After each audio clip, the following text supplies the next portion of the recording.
everyone, welcome to today's Meet the Professionals session. Hope you're all okay wherever you are in the world. So we've just been waiting for students to join us, and we're waiting for one more alumni panelist who will hopefully be able to join us as soon as he can in the session. But we're going to get started. So I just want to say a big warm welcome to everybody. My name's Kim Bailey and I'm one of the careers consultants that works here at the University of Manchester's Careers Service. I want to say a massive big thank you to our alumni panel for giving up their time to join us today. And also well done to every student that's made it to this call today. You've made a massive step forward by committing some time to learn about this industry. You've got a great opportunity today to ask questions that you might not usually, ask employers. It's a great opportunity to get insight into the industry and think about how you could make your first step in banking and finance. So please make the most of today's session. You'll be able to ask questions in the question/chat box, and you'll also find that there's a handout available on GoToWebinar, which has our alumni details in it, the event schedule for today, and some ideas of possible questions that you might want to ask. We're also recording today's session, so we'll put that on the YouTube channel, the Careers Service YouTube channel afterwards, if you'd like to rewatch it. Just to remind you that the Careers Service is available for any year of study, and you can use it for 2 years after graduation as well. And we have lots of different webinars going on throughout the semester, so you can sign up for those on Careers link, hopefully as you have done for today. You can also book appointments if you want to speak to somebody and have career guidance appointments, and you'll find lots of information on our website as well, including CV templates and lots of advice on how to write CVs, how to perform at interviews and assessment centres. So do check that out after the event. I'm just going to hand on to my colleague Miriam, who works in our alumni team, to tell you a little bit more about how the event will work today. Hi everyone, my name's Miriam and I work in the alumni relations team, and we organise events like this usually in conjunction with the careers service, and engage alumni like the panellists we've got here today to come back and improve our students' experience and hopefully employability. So to give you opportunities like this to speak to graduates who were once in your shoes. And so, yes, thank you very much for coming today. It's great that you're all here. I can see that there's 86 students here, which is brilliant. Okay, so how it's going to work today is that you will need to submit your questions in the questions tab. And then we have Adil, who works in my team, passing the questions on to me in the background, and I will put them to the panel. And in a moment, I will ask the alumni to introduce themselves. So Kim, could you move the slide to the panelist profiles for the students so the students can see? Great. So those are our panelists. We have Matthew here in the background, but he's not on camera, but he is here. Hello, Matthew. Hey, I'm here. Hiya. And we also have an alum, Samuel Light, who is just having some problems connecting. And Adil is speaking to him at the moment, so he should be here any moment. Oh, you're on. Hello, Sam. Hi. Are you able to put your camera? Yeah, so I think I'm on as a student, but I can hear everything that's being said. Okay, great. That means, Matthew, if you would like to put your camera on, there's space now because we can only have 6 cameras on at a time. I'll send you an invitation to turn your camera on now. Okay, fantastic. Okay, so first of all, I'd like to say thank you very much to all our panelists for giving up their time to speak to our students today. We really appreciate it. And usually in an in-person event, you'd now get a round of applause from us and the students, but just pretend that's happening. Okay, first of all, could I ask Chantel, could you introduce yourself first?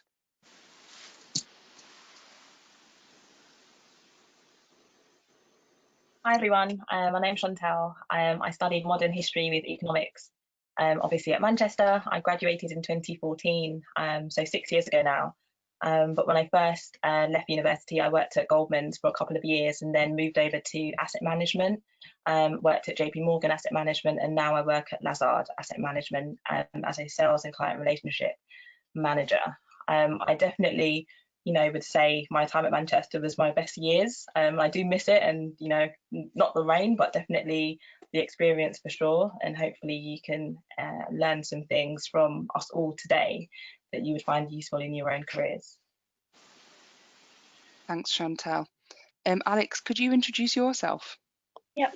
Hi everybody, my name's Alex. So I graduated in 2016, so 4 years ago now. I did a music degree, and I then decided I wanted to be an accountant, but I don't know if everybody on the call is doing a related degree or anything, but when you apply for a grad scheme, the actual subject of your degree isn't so relevant, it's more about transferable skills. So obviously I used my music degree to get myself through the application forms and the interviews and everything. So that's something that you can ask about as well. I now work at RSM. I work in the audit department. So I did 3 years of training to get my ACA, which is an accounting qualification. So I got that in July 2019, and since then I've continued working there for the past year. Thank you, Alex. Yusuf, could you introduce yourself? Yeah, hi everyone. My name's Yusuf, and although it doesn't actually feel that long ago, I graduated back in 2015, which is over 5 years ago now. So yeah, time has flown. So currently I work as an indirect tax advisor for Amazon. So I specifically specialize in VAT. In terms of my journey, I did an internship during my 2nd and 3rd year whilst at Manchester at Deloitte in corporate tax. And then I decided I fancied a change. I don't think Deloitte was like a great fit for me. I probably wasn't a great fit for them. So I decided to change in my 3rd year and started applying for other graduate roles. I wanted to stay in tax, and then I came across Grant Thornton, which is a slightly smaller firm than Deloitte, and I joined their VAT team. So I was there for a few years up until earlier this year when, during lockdown, very good timing by me, I decided to move in-house to Amazon. Thank you, Yusuf. Stephen, could you introduce yourself? Hi guys, my name is Stephen. I graduated 3 months ago, so in July. I've only been working for 3 months. During my time at Manchester, I studied aerospace engineering, and I interned at JP Morgan and then Goldman Sachs, and ultimately I got a full-time role at Goldman Sachs. I currently work on the trading floor in credit e-trading sales. We can talk about what that is in detail more if you have questions on that. And yeah, I think I really enjoyed my time at Manchester as well. A great experience, and yeah, I'm happy to answer questions. Thank you, Stephen. Malcolm, could you introduce yourself next? Yeah, so I graduated in 2017. I studied geology. I didn't really have any particular aspirations to go into finance, but the price of oil when I graduated was pretty terrible, so there were no real oil and gas opportunities, and KPMG were on campus, so I just humoured one of the recruiters because I wanted to just get the free stuff that they hand out, and then somehow I just followed up on their emails that they sent me, applied for a grad role because I thought why not, and then I ended up with a job. So like Alex, I'm an assistant manager. I just passed my final exam recently, so now I'm fully qualified, and yeah, we just tend to normally spend most of our time out on client sites looking at their accounting numbers. So if anyone's got any questions on audit life, I'm sure me and Alex can shed some light on it. Thanks, Malcolm. Matthew, could you introduce yourself?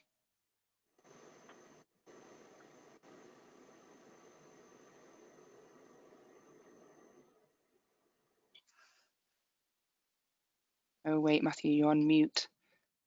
I'm gonna try and take you. There you go. I think said it wouldn't let me unmute it. But yes, my name is Matthew. I also, like Stephen, just finished Manchester 3 months ago. I studied chemical engineering, graduated with a MEng this summer, and I started at City. So whilst I was at uni, I did a spring week at City and Morgan, where was it? Yeah, Bank of America. Then I did an internship last summer at City as well, and I started full time on sales and trading. And my first desk, like right now, I'm on the FX investor sales desk. So yeah, as everyone else, yeah, loved my time at Manchester. Any questions on banking or like, investment banks or markets in general, feel free to ask.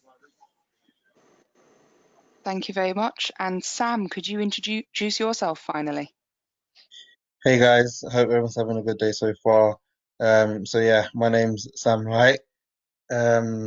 I studied economics and history, which is a 4-year degree.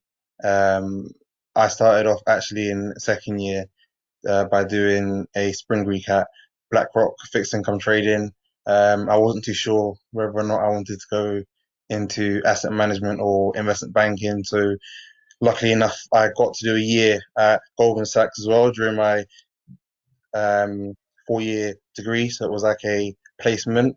And I thought I liked investment banking, so I joined Deutsche Bank trading as a graduate.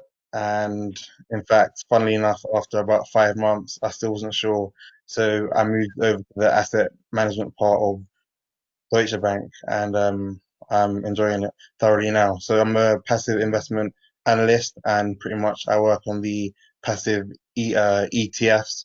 So, I mean, I'm guessing as students, one of the first things you probably invest in, if you do invest, is a ETF.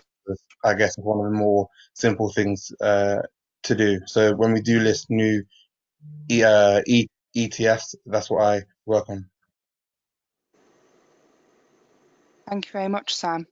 Okay, so students, if you want to submit any questions you'd like to ask in the questions chat tab, please do, and we'll start asking them. But in the meantime, while we're waiting for the questions from the students, can I ask the panelists if they have one key piece of advice that they would give to their previous student selves if you were looking to go into banking and finance in the future? I think the main thing that I would say is, as I kind of touched on already, transferable skills. Obviously, if you are doing a related degree, then you'll have knowledge from your courses. But if you're not, or if you're doing any kind of student societies or any other things that are in your personal life, just see how you can bring them into your application or what you can talk about with them at interview, because that's kind of the main thing that they're looking for. Are you going to be a good fit for the team? And the only way that you can see that is if you see what the personality of someone is. Especially with mine and Malcolm's job, we get trained on the job. So in terms of your technical knowledge before you start, it's not as relevant, but obviously you need to make sure that everything that you show in interview is things that can't be taught. Like, can you be professional in front of a client, but can you also get on really well with a team? So that would be my main piece of advice, just making sure anything you've done outside of your sort of contact time at uni, make sure you bring that in just to really show your personality through. On my side, I would say networking is really, really important. I think people don't actually realize how important it can be. So on my side, when I started in my second year, I actually applied to 50 different banks, and I went to, I think, at least 15 networking events. And the difference is when you actually go to networking events, the banks know this person can't have gone to 50 different networking events, possibly, but it's very unlikely. So this person coming to our bank for our networking event and speaking to our people might mean that this person is really keen to get to know us instead of other banks. And you can build the connections, and I guess it might help you get fast tracked, and I guess build connections within the bank and get tips as well. So I think networking is really important to me. I definitely agree on that. I think from my side, what I'd suggest to my former self is start as early as possible. So I'd say if you have a bank in mind or an asset manager that you want to work for, I'd say apply to that spring week internship or whatever it is as early as possible. And the reason I'd say that is because it's even more relevant in today's age that there are only so many spaces for the amount of people that are going for a job. And I think that banks love our university, so we need to make the most out of it, which is applying as early as possible, because sometimes banks actually employ everyone who they need way before the application deadline, and you don't want to be that person who's late. So I'd say get on it as soon as possible. Yeah, I agree with everything that everyone said. I think the only other thing I would add is make sure you hammer the careers department for everything they've got. So I remember I had Rachel Mutters, I think she's just left now. She had a look at my CV, and I was quite confident in it, thinking it was pretty good. She absolutely tore it to shreds. It was a pretty painful 1 hour session that I had with her. But then afterwards, I had a really good CV, you know, because that's her job. That's where her experience and expertise lies. So, and then after that, I did a mock interview with various careers department staff, and I went to the mock assessment days, which were again really good because they had recruiters there from the banks and the financial services companies giving you feedback on your assessment day performance, and telling you like what you did well and what your weaknesses were, and then you can take that into the real thing, which was really, really useful. Can I just jump in there? Just thanks for the shout out, Malcolm. It's Kim here from the Careers Service. So just wanted to say that absolutely we're still available to help with all those things. We'll be doing a virtual assessment day. We can still practice interviews with you online, so don't worry, you'll still be able to access all that stuff. Just one point from me, just use LinkedIn. At the moment, I would say 90% of financial services professionals in London are actually working from home. So for the first time ever, you know where everyone is, and everyone's using LinkedIn more now than they ever have done. So if you can find people that work in the roles that you want to work in, because these organizations are massive and they have so many different roles within them, and the easier you can build up your network as outside of waiting till you have an internship, that you could say, you know, I reached out to this person, I had, you know, a WebEx call or a Zoom call with them, and I found out some information about their role. That would also be really helpful for you to use in your application process, because not everyone else would have been, you know, thinking that way, even just to kind of ask the question. So definitely, you know, use LinkedIn, and the fact that, you know, everyone's at home and got their, you know, their phones quite close to them constantly.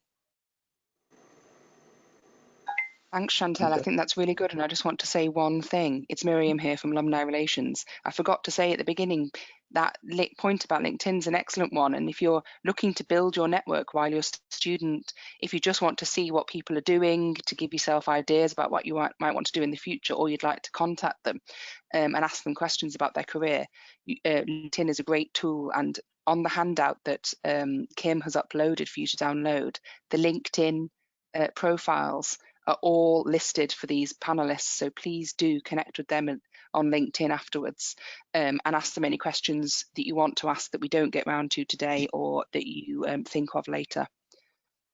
Great, okay, thanks panelists. We've got another question.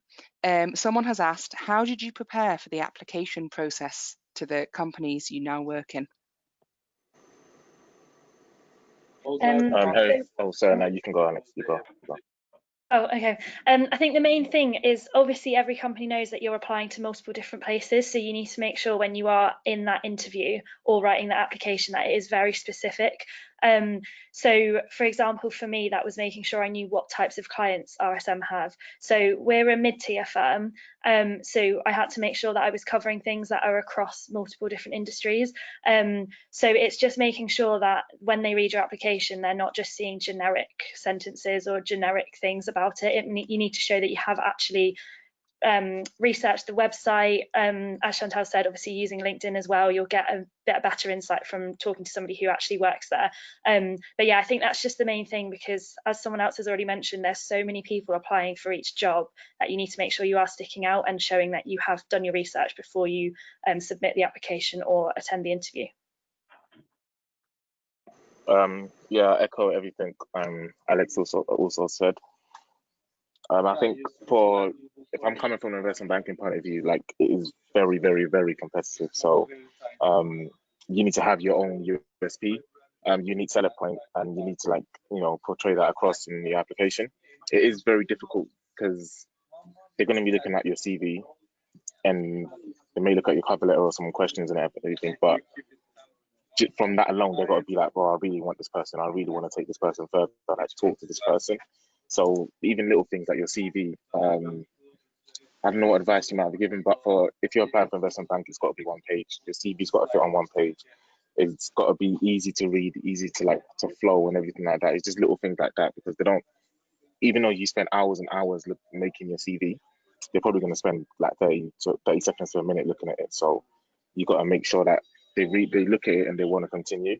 And also, as Stephen said, you apply to as many as possible. You don't get put down and get rejected, because you're going to get loads of rejections. Like, all you need is just one offer, remember. So if you apply to 100 places, 99 rejections and one offer, it doesn't matter. You got the offer. So like, don't be put down by any rejections. And yeah, also, as someone mentioned earlier, just start early as possible. That's what I'll say for City.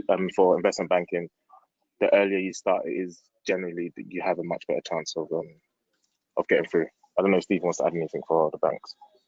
Yes, I really agree with what Alex mentioned as well. Do your research. I think what I wish I did more was just literally go on the website and read the requirements for that specific role. It might be obvious to you, but if it says something like work well under pressure, problem solving, think, is that in my CV? Is there a situation where I can prove that, okay, I've worked under pressure, I've been part of this society, represented this in front of this many people, this many times in this time frame, that proves that you can now work under pressure. Next point, problem solving. I may have coded this and this to kind of prove this in this lab. Then you kind of point for point find each of the points that they need for that specific role and have that ready in your CV, because that means that you basically qualified perfectly for that role. And yeah, that's one of the main things that I think would have helped in my application process. I think if I would also add one thing that you should do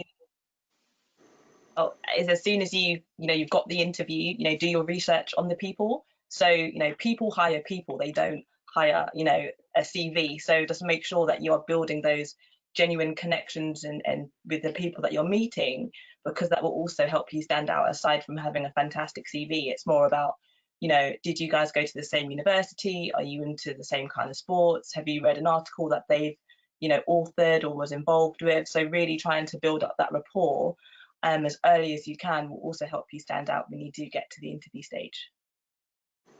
Yeah.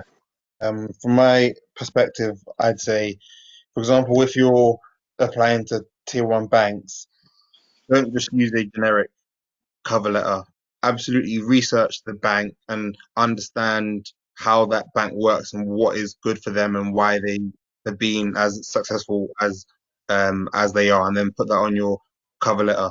So, for example, if you're applying to Goldman Sachs and JP Morgan, even though they're both massive investment banks that everyone heard of, they're still very different in terms of the way they operate. So I'd say understand that and then use that to your advantage. And when someone does read your cover letter or they speak to you in a interview, they'll know that you've actually done extensive research on that bank and you haven't just copied and pasted your cover letter for each and every bank.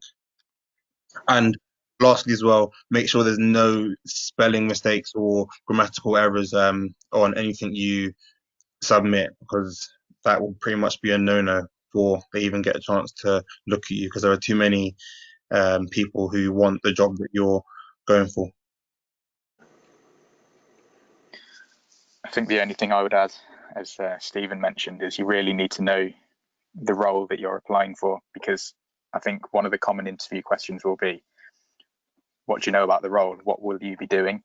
So I think the best way to do that is go to these insight days. Well, you probably can't do that at the minute, but maybe just message people on LinkedIn that are in the role that you want to do. Because if someone from Manc Uni messaged me and said, can we have a call for half an hour to discuss the process or any tips and things, I'd be more than happy to do that. And I think everyone else on the panel would probably try and find some time to help the alumni. And then you're going to get first-hand knowledge of the types of interview questions that you were asked, as well as things about the firm that you might not be able to just read on the careers website. So definitely try and reach out and use that LinkedIn network. Yeah, one last thing I'd add is... Now go on, Yusuf. Cheers. Yeah, one last thing I had, I guess it's drawing on what's been said already, but I've often found in my applications that companies have specific values and they may have different names for them, but they've often got these like core values which are somewhere on their website. And often you find that these values are integrated into their application process. So if you can do some research on the values and you can show that in your experience, you've done things which match against and showcase the fact you've met these values, employers often like that as part of their application process. Yeah, I was just going to add to Malcolm, as in what you said with doing the research on the role, because imagine I always put myself in the shoe of the interviewer, looking at myself, thinking, would I hire this person? Can this person speak in front of clients confidently? Can this person connect with me? Does this person know what this role entails and how you succeed in it? Because imagine you're the interviewer and this person comes in and says, hey, I know exactly what you guys do, how you guys making money, and how I can help you guys make more money. You're more likely to offer that person a job role than someone who is just kind of getting to know what's going on. Just to add to that.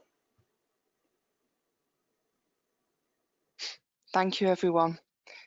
Question 3 is, what is your favourite thing about your work, the work that you do at the moment? Oh, so I guess for me, I work on ETFs, and my favorite thing is that that's something that I have never been interested in. When I was at university, the first investment that I'd done was in an ETF. So the fact that I get to learn about them from the core now is just even better because it's something that naturally fits in with my life. So sometimes my job doesn't actually feel like a job because I'm actually genuinely interested in it, and I think I'm quite fortunate to be able to have that. I think for me, obviously it's slightly different at the moment, but as Malcolm touched on, working in audit means that most of the time you're out on site at clients, so we're actually going to their companies. That's something that's really important for me because it does give me a lot of variety. I don't go to the same place every single day, and I do meet a lot of people, and that's not usually what you think from a stereotypical accountant. You'd normally just think Excel, spreadsheets and all this, but I really like that I do go out and meet people quite a lot. Obviously, as I've said, currently we are mostly working from home, so in the last few months I haven't met as many clients in person, but it has shown that the clients I've had over the last 4 years, when I have calls with them on video calls, it doesn't feel as formal because obviously I do know them from a few years ago and things. So that's definitely my favorite thing, just making sure that I still see a lot of people and my job feels sociable, even though it sounds like a stereotype just being on Excel quite a lot.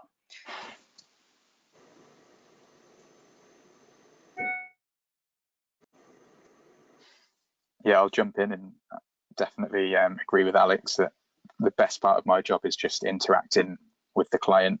You get to meet and chat with so many different people. Like I've just come off a call with head of tax for a huge multinational firm, and it's that I wouldn't get that opportunity to network and chat with someone in such high profile positions in other roles.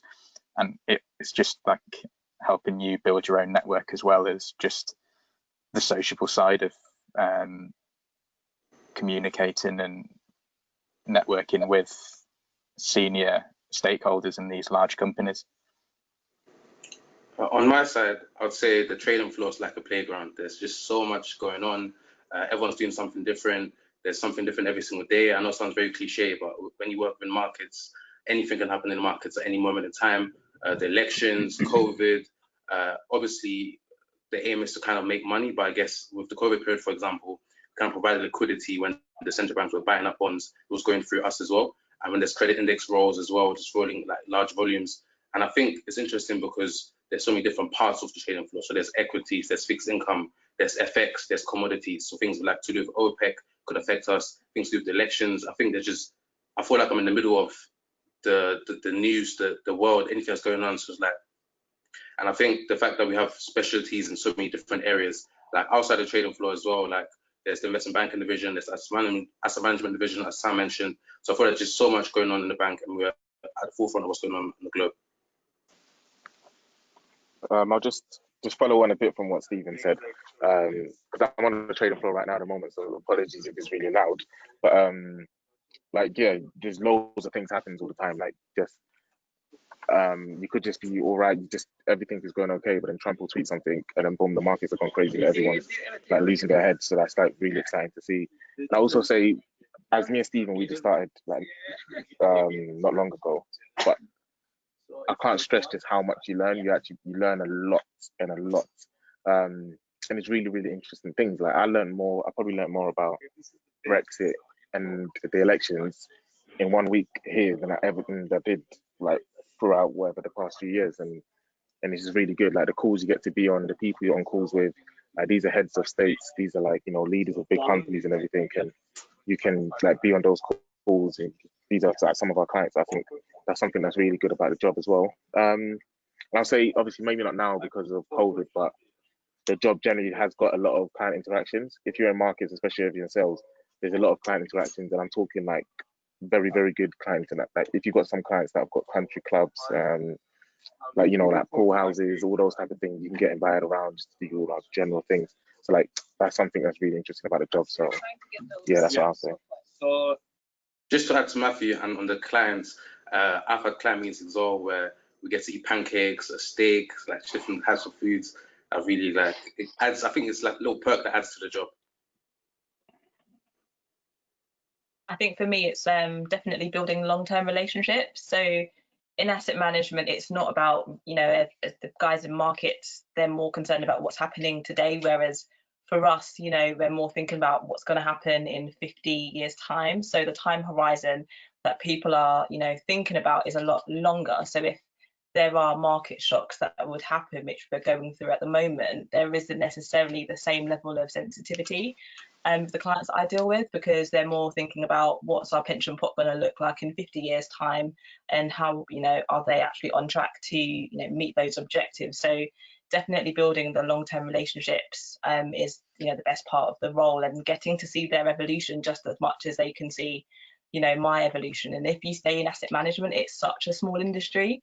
Over time, you'll realize that you get to, meet people that work on different parts of the sphere, so to speak. So if they're working on the consultant side, or if they're working, in another area, you do really get to build those, relationships over the long term, as opposed to having, relationships that are quite short term and quite specific in nature. Okay, I'm glad I've got last, because I'm struggling to think of one thing out of all the great things about being a tax advisor. I've been fortunate enough to travel quite a lot, actually. So with Grant Thornton, my previous role, I traveled to India, Hong Kong, Beijing, a lot of Europe. And at Amazon, obviously it's been COVID, so I haven't been able to, but I would have been able to go back into Europe, to the US. So I'd probably say of all the, again, great things about being a tax advisor, probably, especially because I work in the international space, travel has been quite cool.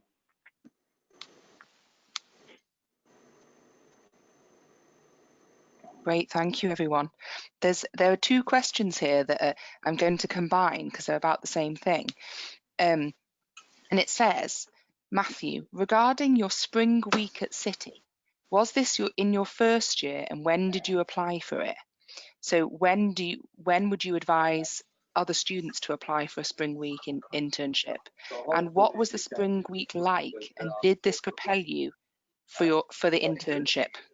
I think they mean prepare you for the internship. Yeah. So I will say, in terms of when you apply, obviously the earlier the better. But like in banking, there's like a rule that they try to say, like in your first year, if you're doing a 3-year course, in your first year you got to apply for spring week. In your second year, you apply for summer internship, and your third year, you apply for grad role. That's basically the general flow of things. So luckily, I did a 4-year degree, so I was able to because I didn't really know anything about finance in first year, so I was able to kind of get away with like doing nothing in first year.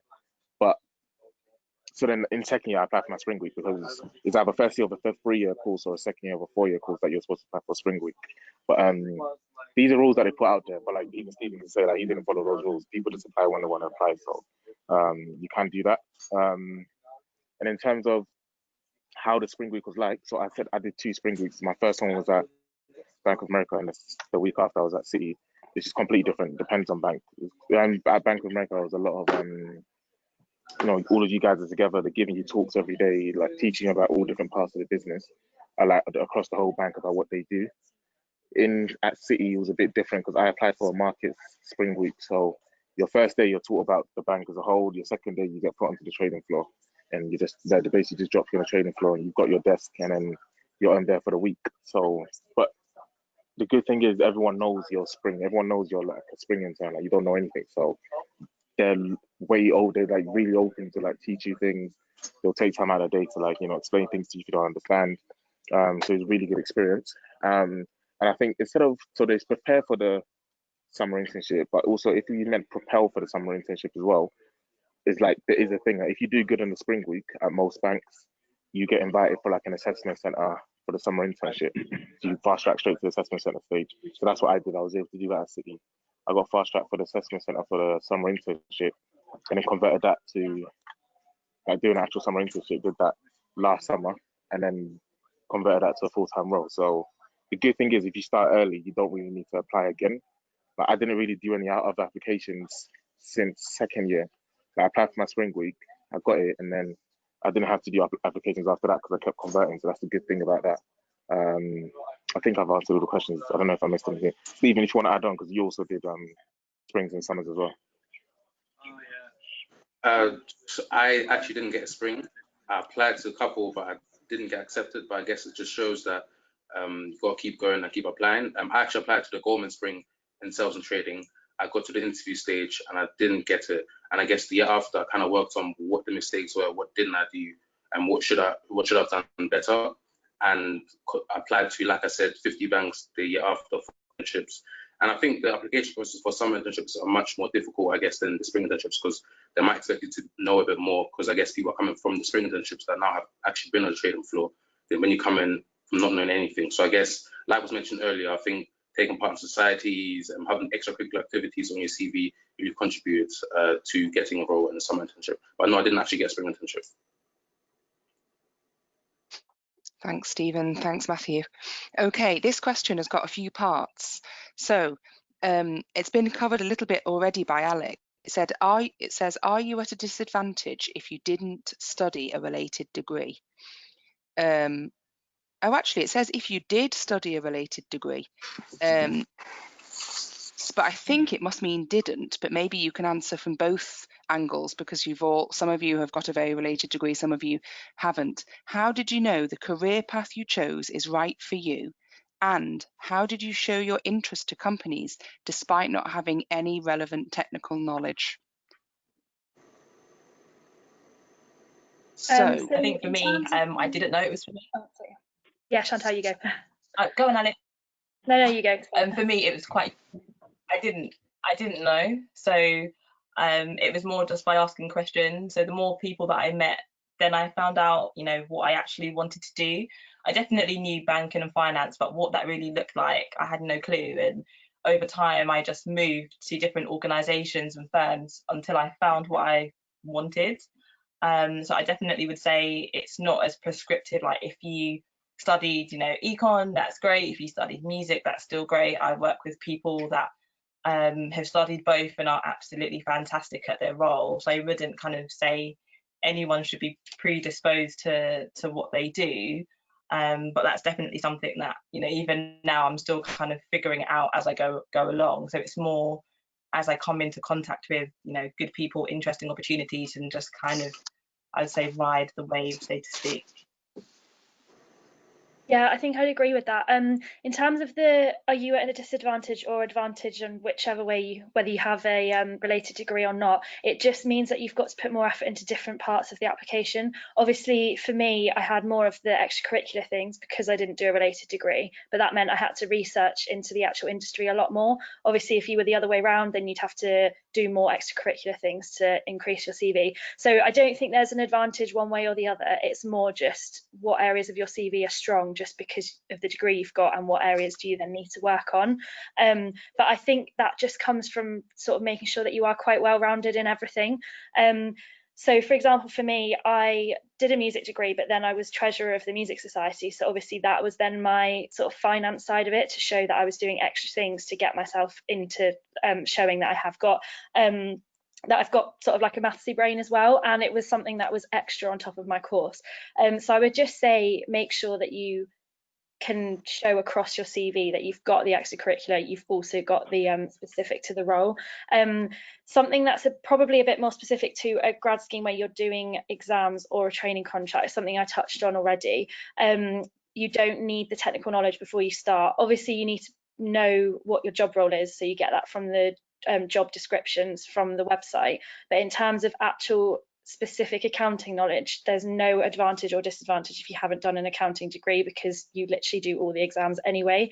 I know some people who've done an accounting degree will get exemptions if they do an accounting qualification after, but to be honest, it really doesn't make a difference. I did every single one of the exams. Some people I've trained with did had like 5 or 6 exemptions. So really, I don't think there is an advantage one way or the other. It just means you need to work on different areas of your CV depending on what your background is. I would just add again, in my interview, they did ask me that. They said, you know, what's the connection, geology and accounting? But I'd spoken to my personal tutors and the careers team, knowing that I would get asked that question, and they gave me quite a nice answer to that, which was the study of geology is basically interpreting a set of data and numbers and then trying to build a picture and an understanding of those numbers. And that's essentially what you do in audit. You get the client's numbers and you try and build a picture and understand what those numbers are telling you. So at the end of the day, you're just looking at numbers and interpreting it. So even though it's either a geological background or accounting background, interpreting numbers is interpreting numbers. So you've just got to make sure you understand what the role is. And again, the fact that the role is client facing, and I enjoy going out and speaking to people. Again, that's what you need to say to the interviewer. I agree with Malcolm as well. For my part, I studied aerospace engineering, which again isn't finance. And I think from my perspective, there's 2 things you need to do. Number 1, learn the content. So if you don't know anything about the financial service industry, learn it. If you don't know what the basics of derivatives, learn it. You at university, you have some time that you can commit towards learning the technicals, learn some of the financials. You won't need to know exactly the same amount as someone who actually studied finance, but it makes more sense if you have some kind of idea, because it shows, hey, you took initiative, you actually learned, you actually read this textbook on this, and now you understand this and that. And the second thing is relate. So how does my degree, like Mark mentioned, how does my degree relate to finance? So me, again, engineering, numbers, problem solving, great for the trading floor, kind of made sense. And I think to answer the question, does it put you at a disadvantage if you studied finance? In my opinion, it may at the interview stage, because they may expect you to know more than someone who studied, for example, medicine or music or engineering as well, because obviously you studied finance. So you're going to need to know a bit more than someone who studied something unrelated, in my opinion.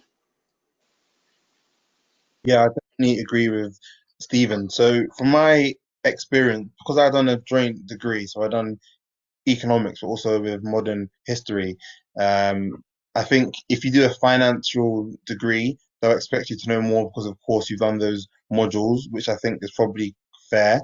But then also, I think if you didn't study something financial, I think it almost gives you a advantage if you take it with 2 hands. And the reason being is because DES won't expect you to know as much, but as long as you're a quick learner and you do that, I think that will put you at a advantage.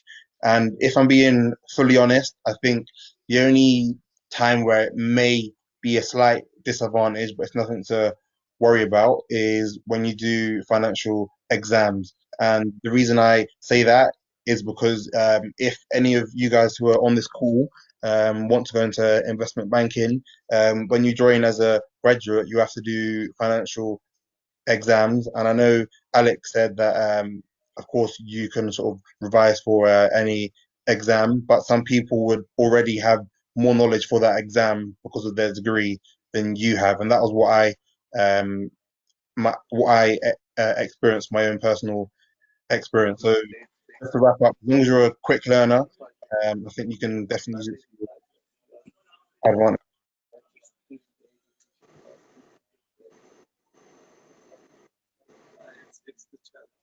Hello? Thank you. Yeah, Thank you. Miriam, I'm just going to add just one more thing quickly. Great. If that's all right. Yes, of course.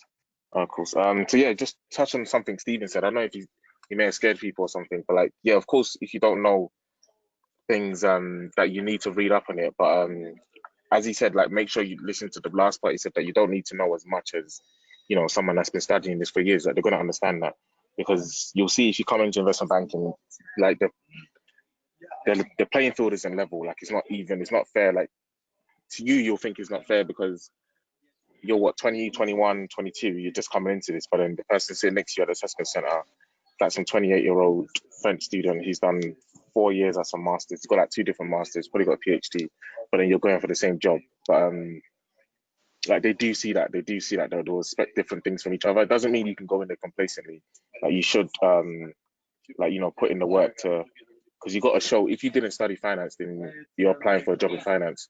The person looking at your application is going to be like, why does this guy want to come to finance? Or if I'm interviewing you, I'm going to think, why you want to come to finance? And one way you could show that is, I've done reading, I've learned this in my own time without my course. So that's something you can do. And that's, yeah, Stephen did aerospace, I did chemical engineering. Like, it's a very, right now in finance is a big thing to be hiring STEM students. So if you are a student studying STEM, like, well done to you, because it's sought after a lot in the financial industry nowadays. So that's a plus. Yeah, that's my point for that. Thank you. Okay. The next question is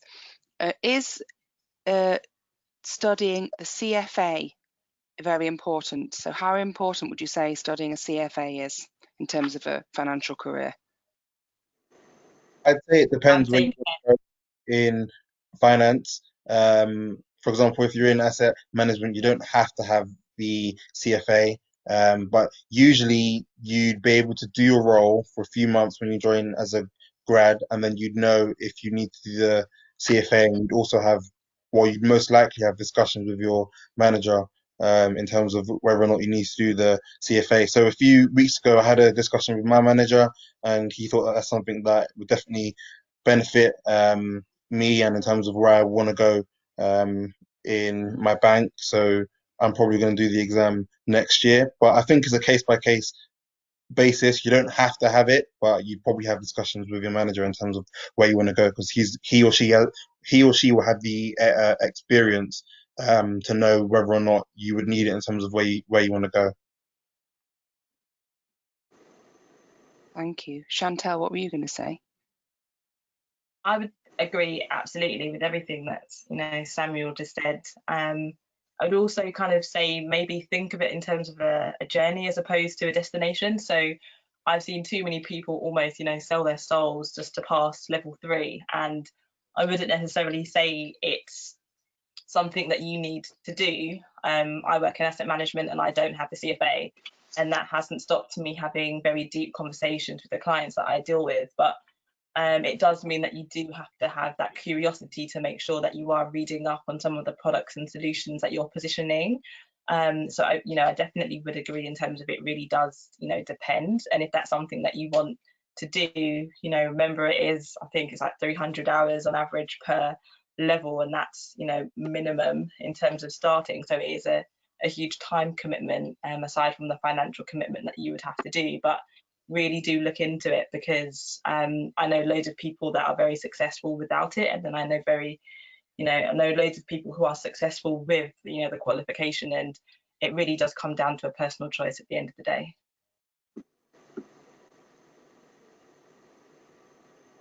Thank you. Would anyone else like to add anything? Okay.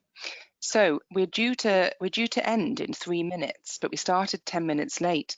So are there any panelists who would be able to stay on until 12:10? And if not, that's absolutely fine. So please do feel free to leave. But if you're able to stay on until 12:10, we could cover one more question before we close. What do you think? Yeah, I think so. Great, thank you very much. Okay, so the final question. What did your day-to-day job look like pre-COVID? And maybe within this question, you could compare your job now to pre-COVID. And how do you think that they'll look in the future post-COVID? Do you think it'll go back to exactly how it was, or do you think it'll be a mixture of somehow sort of mix of the two, COVID life and pre-COVID life?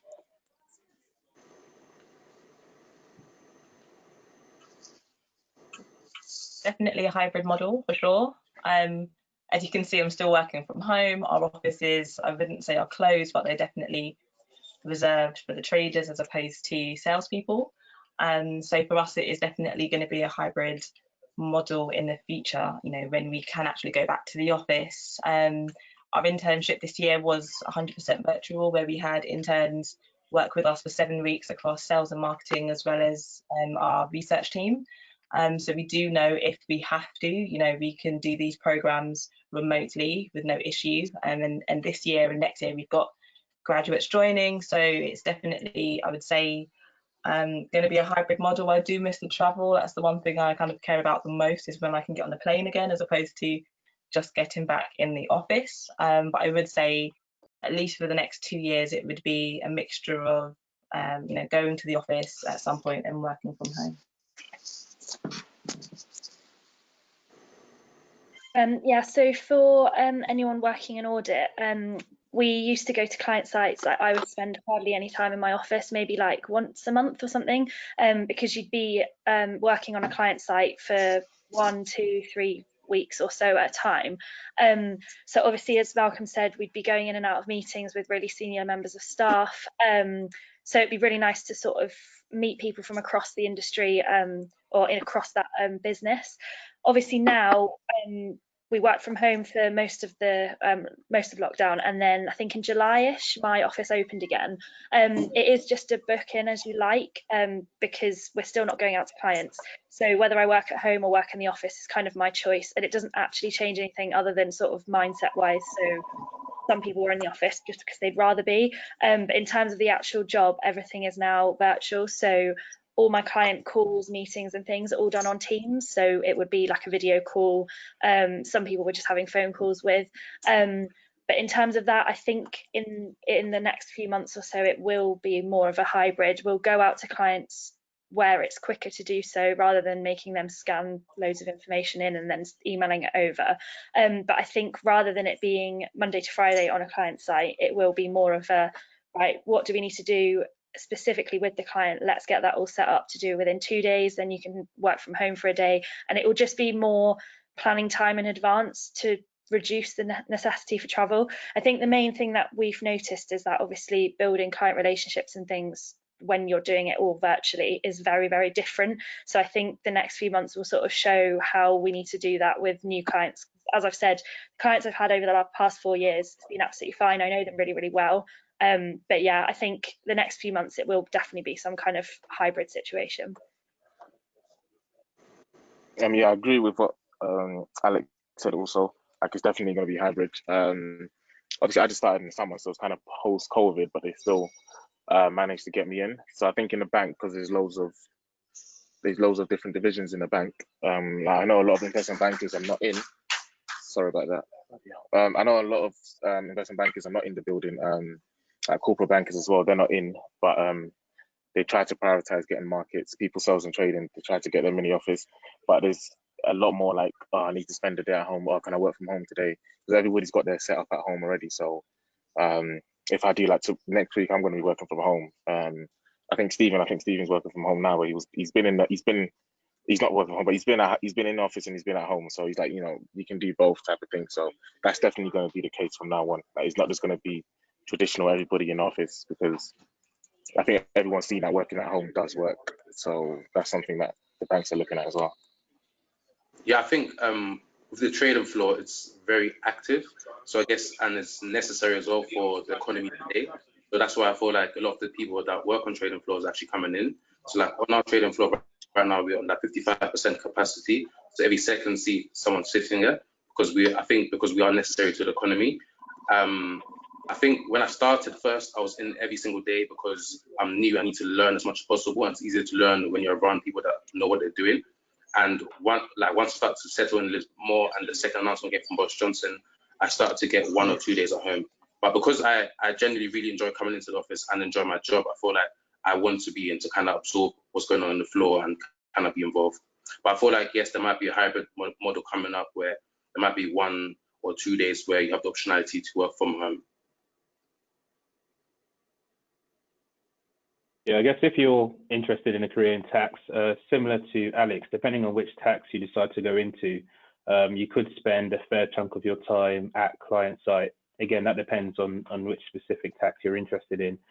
And so obviously pre-COVID, that would, you'd be on client site quite often, and post-COVID, I think for the time being, obviously there is this hybrid kind of way of working. I'm in the office at the moment, but in the tax team, I think there's only 1 or 2 other people in.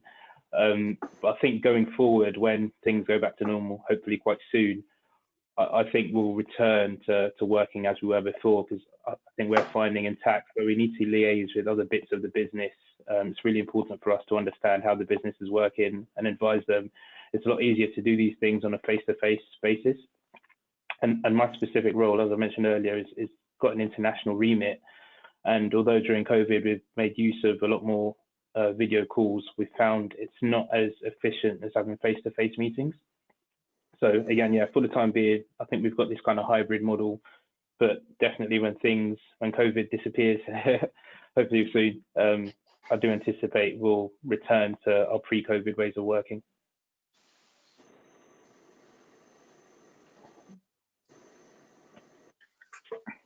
Yeah, Great, thank you. So I was just going to chime in. I was just going to say, I think I found it quite difficult to work from home, just because where I've been in an audit team and I didn't really understand something, I could just say, can someone show me what's going on here? Now it's more like you've got to try and figure out what the issue is and then try and explain it to someone or email it to someone. So I definitely think coaching your junior staff or getting coaching yourself is a bit of a slower, more laborious process. But hopefully, as we get more used to working from home, things like that will speed up. And I'm also gutted that I should be in Portugal now working for one of our clients. I get to have 3 weeks in Portugal in October, but I've lost that now, so I'm still quite upset about that. Oh no, I bet. Thank you very much. I think we might have time. Oh, go on. Oh, sorry, yeah, No, just sorry, very quickly to add. So that's okay. So I know most of the panelists pretty much touched on the hybrid model, but maybe perhaps just to add something different, or just like as a tip to working from home, I'd just say if you are ever going to be on any videos or do any videos, interviews, I'd say try and make sure your background is as professional as possible and you present yourself in the best way, because if somebody's watching your video, that is pretty much what they're gonna base their opinion of you on. Well, that's going to be part of it anyway. So I just say try and make sure you think what however you are dressed and however your background looks, it sort of suits the role that you're going for. Thank you. I think if I could ask, there is one more question, and maybe we can fit it in if everybody answers if they want to answer it in one quickish sentence. So this question is, what is the thing you find most challenging in your role? Is that something you can express in one quick sentence? I'm not sure. I think for me, it's definitely time management. Thank you very much. Yeah, well, I was going to say the same, juggling lots of different clients at the same time, making sure that you still give them the same treatment, making sure you're like responding to emails quickly enough, but then also still being productive and not flicking between lots of different things at once. So yeah, definitely time management.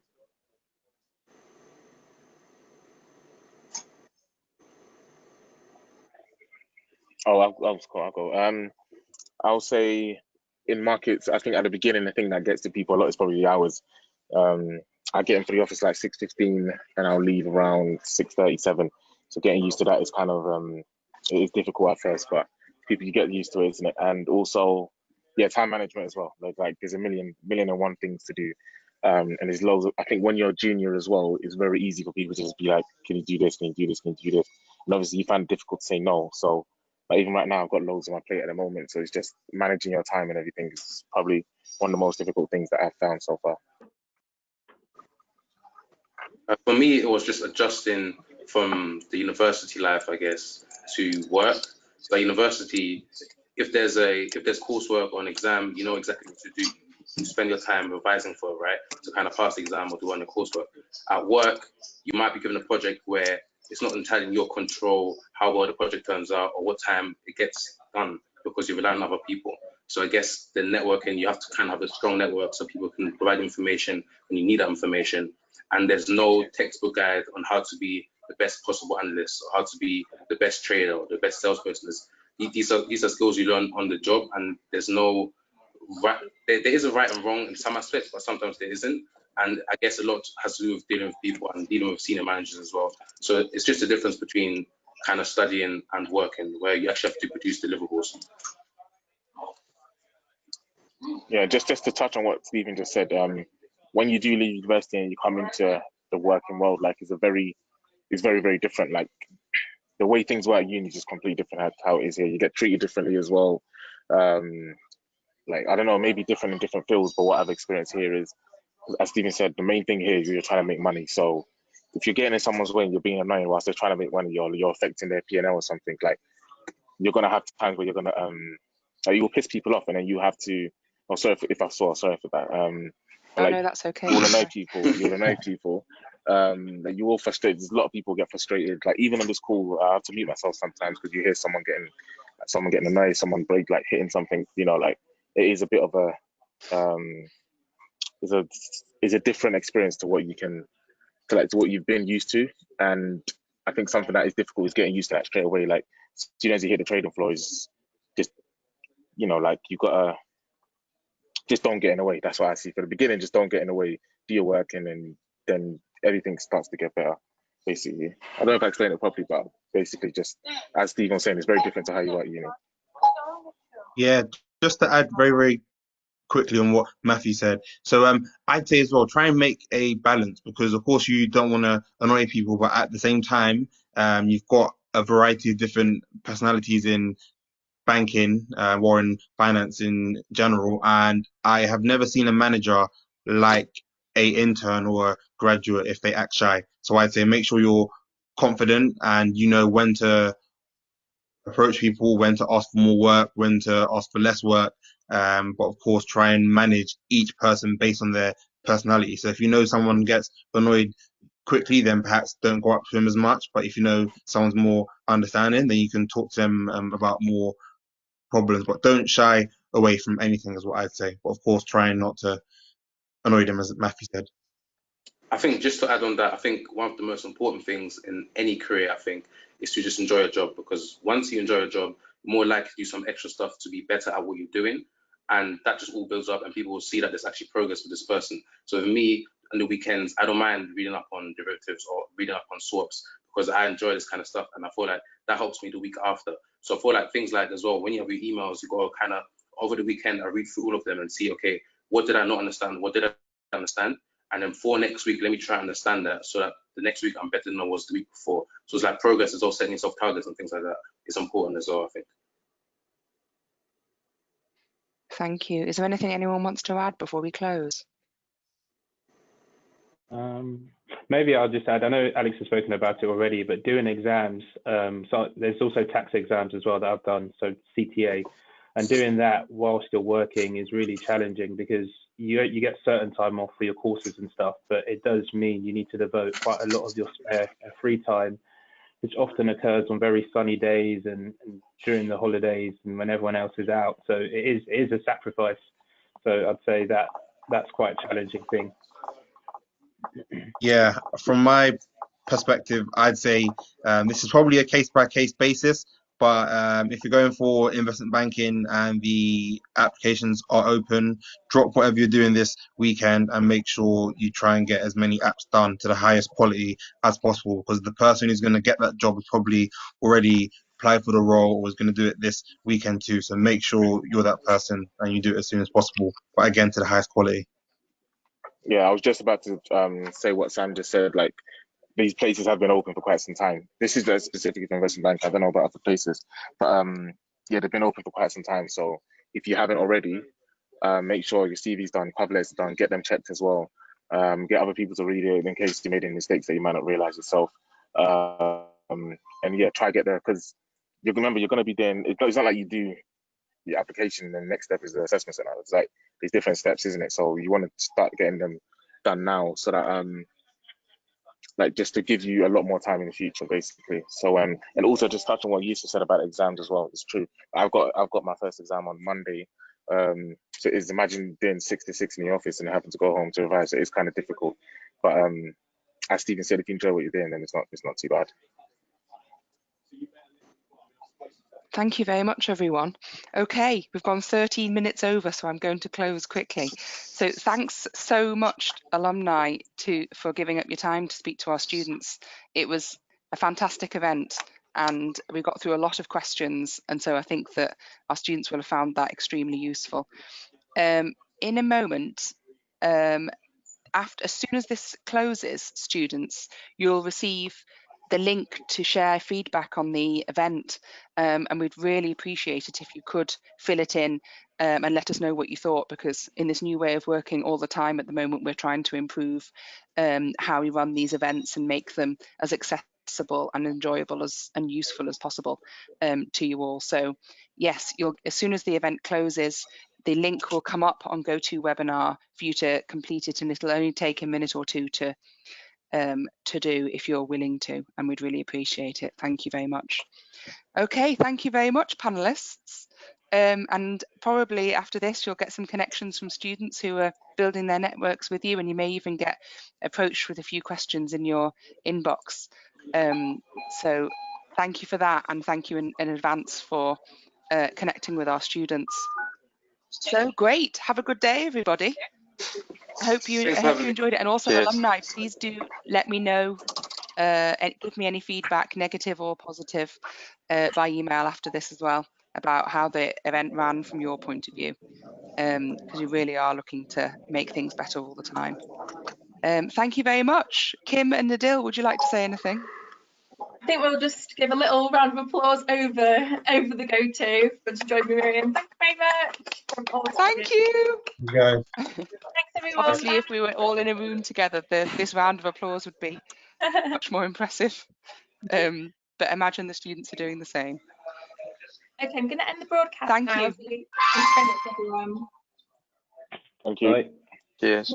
Thanks, guys. Thank you. Have a good day.